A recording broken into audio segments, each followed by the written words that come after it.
Good morning बच्चों। मैं आपकी चैटर्जी मिस फिर से आपको संस्कृत पढ़ाने आई हूँ। बच्चों, अभी अभी आपका प्रैक्टिस टेस्ट ख़त्म हुआ है। आशा है आप सब प्रैक्टिस टेस्ट में अच्छे अंक लाए हैं।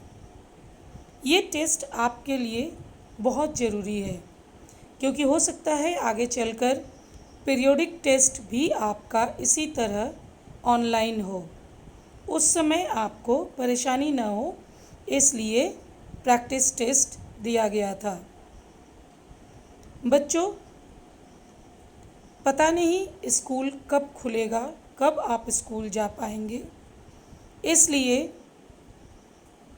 अगर आपकी किताबें अभी भी नहीं खरीदाई हैं तो किताब खरीद लीजिए। दुकानें खुली हैं और अपना संस्कृत के लिए 3 कॉपी बना लीजिए। एक रुचिरा पाठ्य पुस्तक के लिए, एक धर्म शिक्षा के लिए और एक व्याकरण के लिए। कुष्मा मिस आपको धर्म शिक्षा और व्याकरण पढ़ा रही हैं। मैं आपको रुचिरा पाठ्य पुस्तक पढ़ा रही हूँ। आपके 4 अध्याय हो चुके हैं। उनके अभ्यास भी मैंने आपको लिख कर दे दिए हैं। अगर आप अभी से पाठ, उसके शब्दार्थ, उसके अभ्यास नहीं लिखेंगे तो जब स्कूल खुलेगी तो आपको एक साथ बहुत सारी चीज़ें लिखनी पड़ेंगी और तब आपको मुश्किलें आएंगी। इसलिए एक एक कर, जैसे पहला पाठ, दूसरा पाठ, तीसरा, फिर चतुर्थ, इस तरह से लिखते रहिए। आज हम शुरू करेंगे पंचमः पाठः वृक्षाः, अर्थात 5वां पाठ बहुत सारे या अनेक वृक्ष। बच्चों, सबसे पहले अनेक वृक्ष हमें कहाँ देखने को मिलते हैं? सही समझा, जंगल में, अर्थात वन में बहुत सारे वृक्ष वहाँ होते हैं। आज हम जो पाठ पढ़ने जा रहे हैं उसका भी यही सारांश है कि बहुत सारे वृक्ष। तो शुरू करते हैं आज का पाठ। पंचमा पाठः वृक्षाः। बच्चों, मेरे साथ उच्चारण कर पढ़ेंगे तो आपकी उच्चारण भी शुद्ध हो जाएगी। पंचमः पाठः वृक्षाः। 5वां पाठ अनेक वृक्ष। तो शुरू करते हैं। ये एक छोटी सी कविता है पेड़ों पर। पेड़ कैसे होते हैं, कैसे काम करते हैं, क्या करते हैं, ये सब इस कविता में बताया गया है। वने वने निबसन्तो वृक्षाः, वनं वनं रचयन्ति वृक्षाः। वने बने अधिकरण कारक सप्तमी विभक्ति, अर्थात जंगल में, हरेक जंगल में। निबसन्तो, ये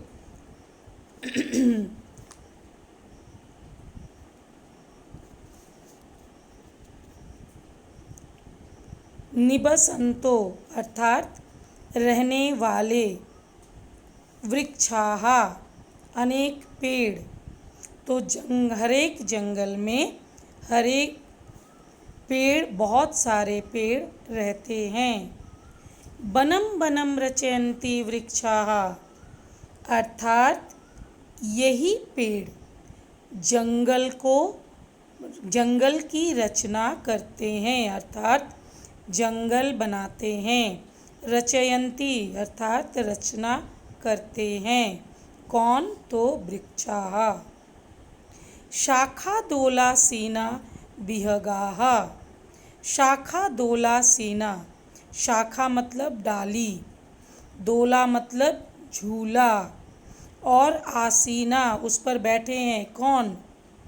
डालियों के झूले पर कौन बैठे हैं? विहगाः। विहगाः मतलब चिड़िया। तो डालियों के झूले पर पक्षी या चिड़िया बैठी है। तै किमपि कुजन्ति वृक्षाः। वे सब, तै का मतलब है उनके द्वारा, या वे किस तरह से या कुछ भी कूजते हैं, यानी कूकते हैं, बोलते हैं, आवाज़ करते हैं। वृक्षाः, ऐसा लगता है कि वृक्ष भी ध्वनि कर रहे हैं उनके साथ साथ। पिबन्ति पवनम जलम संततम। पिबन्ति यानी पीते हैं, क्या? पवनम हवा, जलम अर्थात पानी, संततम लगातार, लगातार ये हवा और पानी को पीते हैं। कैसे?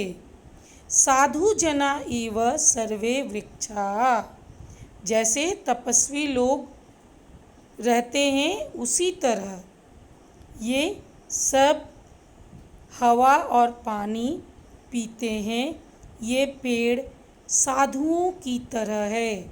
साधु जो दूसरों के लिए सोचते हैं, जो दूसरों के काम आते हैं, उन्हें साधु कहते हैं। स्पृशन्ति पादये पातलं च। स्पृशन्ति पादये पातालं च। स्पृशन्ति, स्पृशन्ति का मतलब है छूते हैं, स्पर्श करते हैं। क्या? पादई पाँव से। किसको?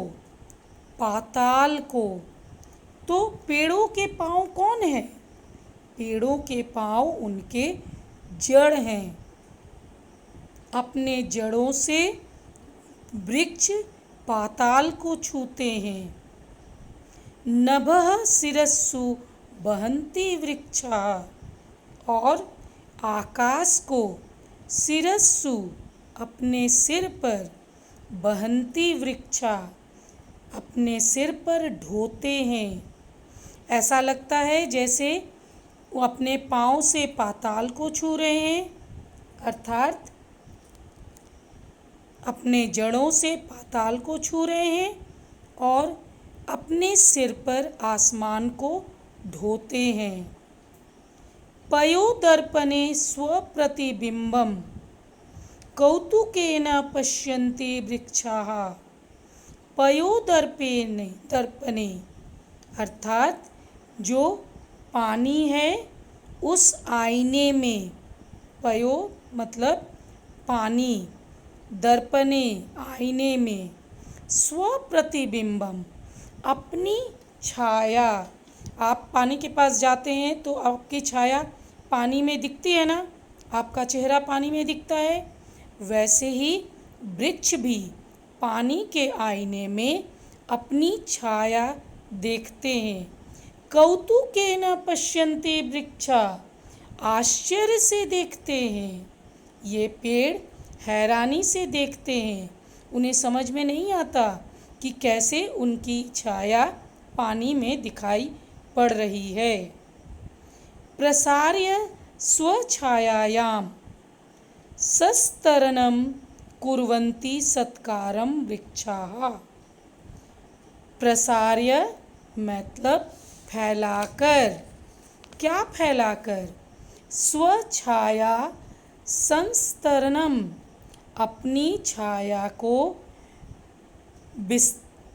एक बिस्तर बनाकर, अपनी छाया को फैलाकर एक बिस्तर की तरह बनाकर, कुर्वन्ति सत्कारम वृक्षाः ये पेड़ सबका आदर करते हैं।